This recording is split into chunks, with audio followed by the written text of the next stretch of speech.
విశ్వావసునామ సంవత్సరంలో ధనుసు రాశి వారికి ఏ విధంగా ఉందో ఇప్పుడు పరిశీలన చేద్దాం.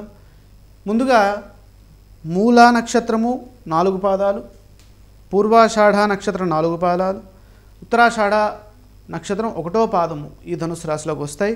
మూల ఏ యో బా బి మూల ఈ పేర్లతోటి ఎవరైతే ఉంటారో, ఎవరికైతే జన్మ నక్షత్రం లేదో వారు ఈ నక్షత్రాలు, ఈ పేర్లన్నీ ఈ ధనుసు రాశిలో చూసుకోవాలి.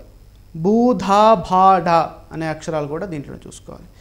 తర్వాత బే అనే అక్షరం కూడా దీంట్లోనే చూసుకోవాలి. కాబట్టి ధనుస్సు రాశి వారికి ఈ సంవత్సరము గ్రహబలాల్ని పరిశీలన చేసినట్లయితే 75% శుభ ఫలితాలు గోచరిస్తున్నాయి. కారణం ఏంటి?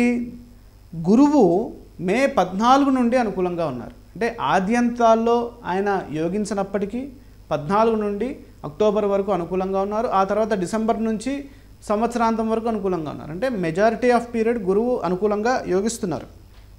శని చతుర్థంలో, అంటే అర్ధ అష్టమ శని దోషం అని అంటారు దీన్ని.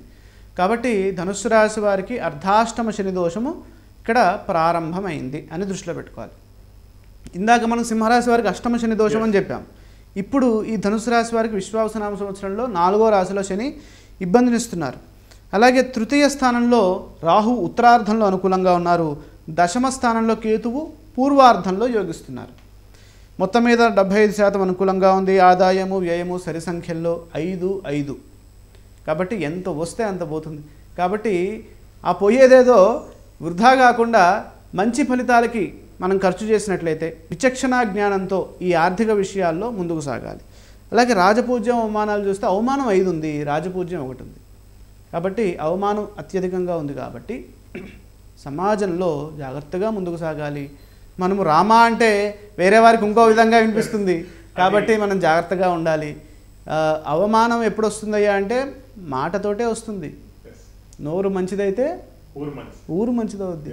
కాబట్టి నోరు గనక శుభాన్ని ఎక్కువగా స్మరిస్తూ ఉంటే, దైవనామాన్ని ఎక్కువగా స్మరిస్తూ ఉంటే, దైవనామాన్ని స్మరించడం వల్ల అది 0గా మారి మనకి రాజపూజ్యం ఎక్కువగా పెరుగుతూ ఉంటుంది. దీన్ని దృష్టిలో పెట్టుకోవాలి. ఇక్కడ ధనుసు రాశి వారికి అదృష్ట యోగం 75% బాగుంది. ఆదాయ వ్యయాలు సమానంగా ఉన్నాయి.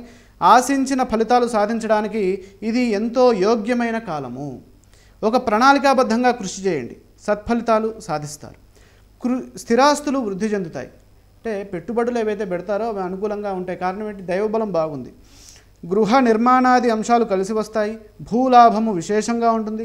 మే 14 నుండి గురుబలం సంపూర్ణంగా సహకరిస్తోంది. కాబట్టి గృహంలో శుభాలు జరుగుతాయి. ఆశించిన ఫలితాలు సాధించడానికి ఇది ఎంతో కలిసి వచ్చే కాలము. ఒక ప్రణాళికాబద్ధంగా పనిచేస్తే లక్ష్యాలను పూర్తి చేస్తారు. వృత్తి ఉద్యోగ వ్యాపారాల్లో మేలు చేకూరుతుంది. సంవత్సర ఆద్యంతాల్లో గురువు బలము సహకరించట్లేదు. కాబట్టి ప్రతి పనిలో లోతుగా ఆలోచించి నిర్ణయాలు తీసుకుని సకాలంలో మీ బాధ్యతలను మీరు నిర్వర్తించండి. అర్ధాష్టమ శని దోషము దాని యొక్క ప్రభావం కూడా ధనుసు రాశి వారికి మొదలవుతోంది. కాబట్టి కుటుంబ సభ్యులతో శాంతంగా వ్యవహరించాలి. ముఖ్యమైన పనుల్లో ఒత్తిడికి గురి కాకుండా పనుల్లో శ్రద్ధ పెంచండి. ఆరోగ్యంపై దృష్టి పెట్టండి. అపార్థాలకు అవకాశం కల్పించొద్దు. ఆస్తిపరంగా జాగ్రత్తగా ఉండాలి. రాహుకేతువులు ఏదో ఒక విధంగా ధనుసు రాశి వారికి మొత్తం మీద మేలు చేస్తున్నారు. కాబట్టి మొత్తం మీద ధనుసు రాశి వారికి 100% అదృష్ట యోగము అనుకూలంగా ఉంది. ఇక విద్యా విషయాన్ని చూస్తే విద్యార్థులకు చాలా కృషిని బట్టి విద్యలో శుభ ఫలితాలు ఉంటాయి. శ్రమతో కూడిన ఫలితాలు ఉన్నాయి. మే 14 నుండి గురుబలం అనుకూలంగా ఉంది. కాబట్టి సప్తమ బృహస్పతి యోగము విద్యార్థులకి చాలా శ్రేయస్సునిస్తుంది. సరస్వతి కటాక్ష సిద్ధిని సూచిస్తోంది. వృత్తిలో ఉన్నత స్థానాలకు ఎదగగలుగుతారు ధనుసు రాశి వారు. అలాగే ఉద్యోగపరంగా పై అధికారుల ప్రశంసలను పొందుతారు. వ్యాపారపరంగా వ్యాపార విస్తరణకు ఇది చాలా యోగ్యమైన కాలంగా చెప్పచ్చు. ఆదాయము బాగా పెరుగుతుంది. ఖర్చులు అదుపులో ఉంటాయి. అదృష్టపరంగా చూస్తే మే నుండి గురుకటాక్షం వల్ల శుభకార్యాలు నిర్వహిస్తారు.